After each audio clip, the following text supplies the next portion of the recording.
दोस्तों इस वीडियो के अंदर हम बात करेंगे टेक्नोलॉजिकल सिंगुलैरिटी की। तो टेक्नोलॉजिकल सिंगुलैरिटी का क्या मतलब होता है? इसका मतलब ये होता है कि टेक्नोलॉजी का डे बाय डे जो भी एडवांसमेंट हो रहा है, हर दिन जो टेक्नोलॉजी का नया डेवलपमेंट हो रहा है, कुछ ना कुछ आपको नया देखने को मिल रहा है। तो जब टेक्नोलॉजी का एडवांसमेंट या फिर डेवलपमेंट इतना ज़्यादा आगे बढ़ जाए कि वो आगे आने वाला जो फ्यूचर है वो आपके कंट्रोल में ही ना रहे, यानी कि अनकंट्रोलेबल हो जाए एंड इरिवर्सिबल हो जाए। यानी इरिवर्सिबल का मतलब कि जो कि पीछे मुड़ कर के जिसको ना देखा जा सके।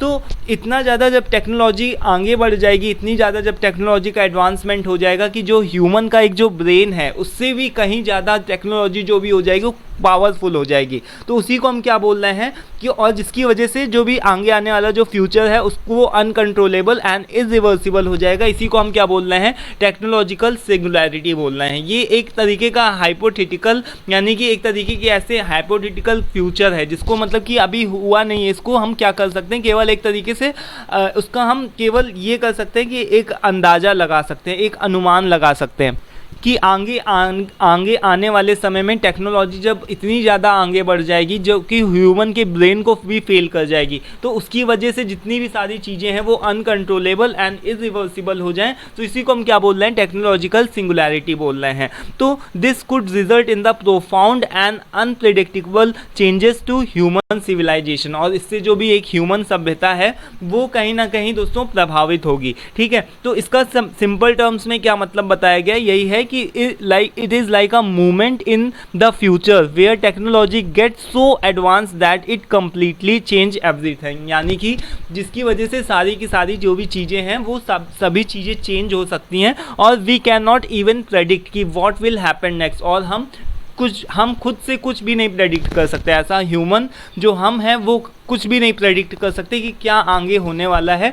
वो सारी की सारी जितनी भी चीज़ें हैं वो प्रेडिक्ट करी जाएंगी टेक्नोलॉजी के ही द्वारा। जैसे कि आप देखते होंगे कि जितनी भी जैसे वेदर का फोरकास्ट हो या फिर कोई भी तरीके का फोरकास्ट हो, जैसे कि अभी हम लोग पहले के समय में आप देखते होंगे कि एक इंसान बादलों को देख करके, यानी कि जो आप देखते होगे ना कि क्लाउड को देख करके वो पता लगा सकते थे कि कब बारिश होगी कब नहीं होगी, कि दिन के कितने बज रहे हैं। इवन वो लोग रात में चंद्रमा को देख करके वो भी अंदाज़ा लगा लेते थे। बट अभी ये सारी की सारी चीज़ें जो भी हैं वो टेक्नोलॉजी आपको बता रही। और आगे आने वाले समय में ऐसा हो सकता है कि सारी चीज़ें इतनी ज़्यादा एडवांस हो जाएँ कि टेक्नोलॉजी ही सब कुछ हो, यानी कि सभी चीज़ों का बेस ही टेक्नोलॉजी हो। तो यानी कि न्यू एरा ऑफ ह्यूमैनिटी, यानी कि एक तरीके से नई ह्यूमैनिटी की सभ्यता का एक तरीके से विकास होगा। तो इसका एक छोटा सा एग्जांपल लेते हैं कि जिसमें से हम एक छोटे से रोबोट हेल्पर को लेते हैं जो कि केवल जनरल नॉर्मली कामों के लिए यूज़ होता है, जैसे कि क्लीनिंग और ऑर्गेनाइजिंग, उसको हम करने के लिए एक छोटे से रोबोट का काम यूज़ करते हैं। ठीक है, जैसे आप छोटा एक कोई भी एग्जांपल लो, अपनी तरफ से चैट जीपीटी का एग्जांपल लो कि हम उसको ट्रेनिंग दे दिया, जितना भी हमने उसको पढ़ाया सिखाया उसके हिसाब से जितनी एक लिमिटेशन उसकी सेट करके रख दी। लेकिन उसके साथ ही साथ में हमने उसको डीप लर्निंग का भी कॉन्सेप्ट दिया, यानी कि वो अपनी गलतियों से खुद भी सीख सकता है। तो आगे आने वाले समय में जब टेक्नोलॉजी अपनी गलतियों से खुद भी सीख सकती होगी तो वो इतनी ज़्यादा आगे मतलब इतनी ज़्यादा एडवांस हो जाएगी जिसकी वजह से जो भी एक ह्यूमन का सिविलाइजेशन होगा वो प्रभावित होने लगेगा।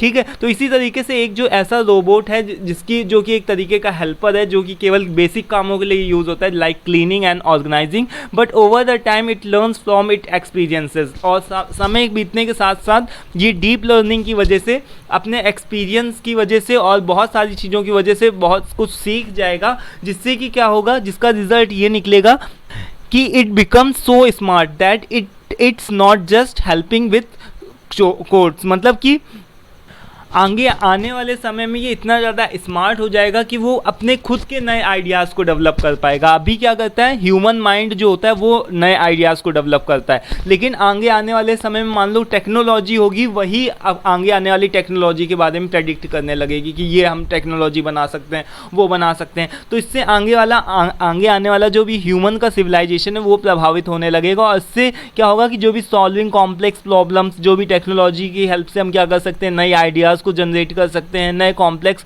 प्रॉब्लम्स को सॉल्व कर सकते हैं, यानी कॉम्प्लेक्स प्रॉब्लम्स को सॉल्व कर सकते हैं, even making decisions for you, जिसको हम लोग अभी के समय में देख ही रहे हैं। ठीक है, तो अब देखो आगे ये 3 चीज़ें आपको बताई गई हैं, ANI, AGI and ASI। ANI क्या है? इसका फुल फॉर्म होता है दोस्तों आर्टिफिशियल नैरो इंटेलिजेंस, जिसका मतलब क्या होता है कि नॉर्मल कामों के लिए जिसको एक तरीके से मशीन को लर्निंग दे दी गई है, यानी कि मशीन लर्निंग का कॉन्सेप्ट हम लोगों ने लास्ट वीडियो के अंदर पढ़ा था, जिसमें हम लोगों ने देखा था मशीन को एक तरीके की लर्निंग दे दी गई है। जैसे मान लो कि आप देख सकते हो कि कोई भी मशीन को लर्निंग दे दी गई कि उसको उतना काम करना है, ठीक है, बस वो अपना उतना ही काम करे, उसकी लिमिटेशन सेट है। जैसे वर्चुअल असिस्टेंट है ना, जैसे मान लो एलेक्सा है, वो केवल रिमाइंडर उसमें हम सेट कर सकते हैं, या फिर आप गूगल असिस्टेंट को देख लो, ये क्या कर सकते हैं कि केवल हमारी नेचुरल लैंग्वेज जो भी है उसको प्रोसेस कर सकते हैं, तो इससे हमको ज़्यादा कोई खतरा नहीं है।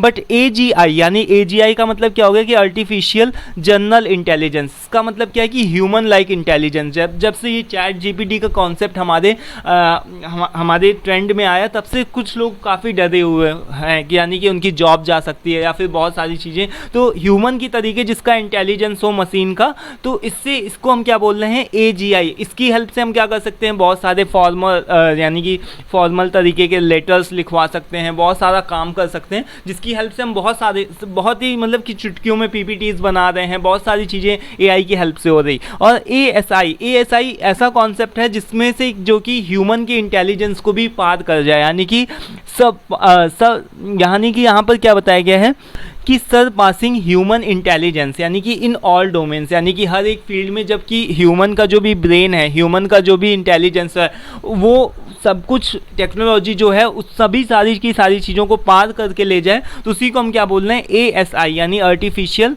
सुपर इंटेलिजेंस, इसको हम ASI के नाम से बोल रहे हैं। ठीक है, तो ये सारी चीज़ें, जब ASI का मतलब आप समझ गए ना कि आर्टिफिशियल सुपर इंटेलिजेंस, जो भी ये जो कॉन्सेप्ट है, ये किसका कॉन्सेप्ट है दोस्तों? सिंगुलैरिटी जो कॉन्सेप्ट है वो ASI का कॉन्सेप्ट, यानी कि ये इस तरीके से चीज़ों को मिक्स करता है कि जब हमारी जो भी ह्यूमन का इंटेलिजेंस है वो फेल हो जाएगा टेक्नोलॉजी के कंपैरिजन में, टेक्नोलॉजी ह्यूमन ब्रेन को भी क्रॉस कर जाए, तो उसको ही हम क्या बोल रहे हैं, सिंगुलैरिटी बोल रहे हैं। ठीक है, ये चीज़ आपको भी समझ में आ गई होगी। अब इसकी इम्प्लीकेशंस क्या है, यानी कि कहाँ पर इसका यूज़ है, तो देखो इससे हम क्या कर, यानी कि ये फास्टर टेक्नोलॉजी है, यानी कि इससे टेक्नोलॉजी का मतलब एक अलग ही दुनिया है, यानी कि इसकी हेल्प से हम बहुत सारी चीज़ों को कर सकते हैं। एक नया वर्ड है, जैसे आप देखते होंगे कि AI बहुत सारी चीज़ों में अभी यूज़ हो रहा है, और आगे आने वाले सालों में क्या क्या होने वाला है इसको हम लोग मतलब एक सोच भी नहीं सकते। ठीक है, न्यू चैलेंजेस का मतलब क्या है कि बहुत सारी प्रॉब्लम्स होंगी, there could be problems too, यानी कि जो भी रोबोट्स होंगे या फिर जो आगे आने वाला टाइम होगा उसमें बहुत सारी चीज़ें भी हो सकती हैं, जैसे कि पीपल की जॉब जा सकती है, बहुत सारे लोगों की जॉब जा सकती है, लोगों का प्राइवेसी इशू का खतरा रह सकता है। ठीक है, और बहुत सारी चीज़ें हो सकती हैं। एंड सुपर ह्यूमंस, यानी कि सुपर ह्यूमंस को भी बनाने का, सुपर ह्यूमंस का मतलब आप समझ रहे हो कि जो भी AI बेस्ड रोबोट्स होते हैं, यानी कि रोबोट्स आप लोगों ने देखा है ना, जैसे कि आप ह्यूमन की तरीके जो भी बिहेव करते हैं उनकी तरीके बातें भी करते हैं, तो सुपर ह्यूमंस का मतलब समझ रहे हो कि जो भी टेक्नोलॉजिकल ह्यूमंस, यानी कि ह्यूमंस को ऐसा क्रिएट करो कि टेक्नोलॉजी को ऐसा बना दो कि वो ह्यूमंस की तरीके सोचने समझने की क्षमता उनके अंदर भी विकसित हो सकते, वो भी अपने एक्सपीरियंस अपनी गलतियों से सीख सकें। ठीक है, तो ये हो गया। देन बिग रिस्क, और इसके साथ ही साथ में इसमें बहुत ज़्यादा रिस्क भी होता है। ठीक है, देन इसमें वर्किंग टुगेदर, और इसके लिए हमको क्या करना चाहिए, सारी कंट्रीज़ को मिल करके काम करना चाहिए, ताकि किसी भी कंट्री को कोई भी तरीके का खतरा ना हो कि एक मान लो कि कुछ भी नया किसी ने बना लिया और उसको अपने देश में चुपचाप बना करके रखा हुआ है, तो इस तरीके से यानी एक रूल्स रेगुलेशंस बनाने चाहिए सारी की सारी कंट्रीज़ को, और सबको साथ में मिल करके काम करना चाहिए। तो वर्किंग टुगेदर ये कॉन्सेप्ट है। ठीक है, तो ये इम्प्लीकेशन है, आप मतलब समझ सकते हो कि कहाँ पर इसका सिंगुलैरिटी का यूज़ हो रहा है। इसी के साथ में आई थिंक आपको बहुत सारी चीज़ें समझ में आ गई होंगी, सारी चीज़ें क्लियर हो गई होंगी। अब नेक्स्ट वीडियो में हम बात करेंगे augmented reality, virtual reality and mixed reality की। ठीक है, तो आज के इस वीडियो में इतना ही, मिलते हैं नेक्स्ट वीडियो में। Till then take care, thank you and bye bye.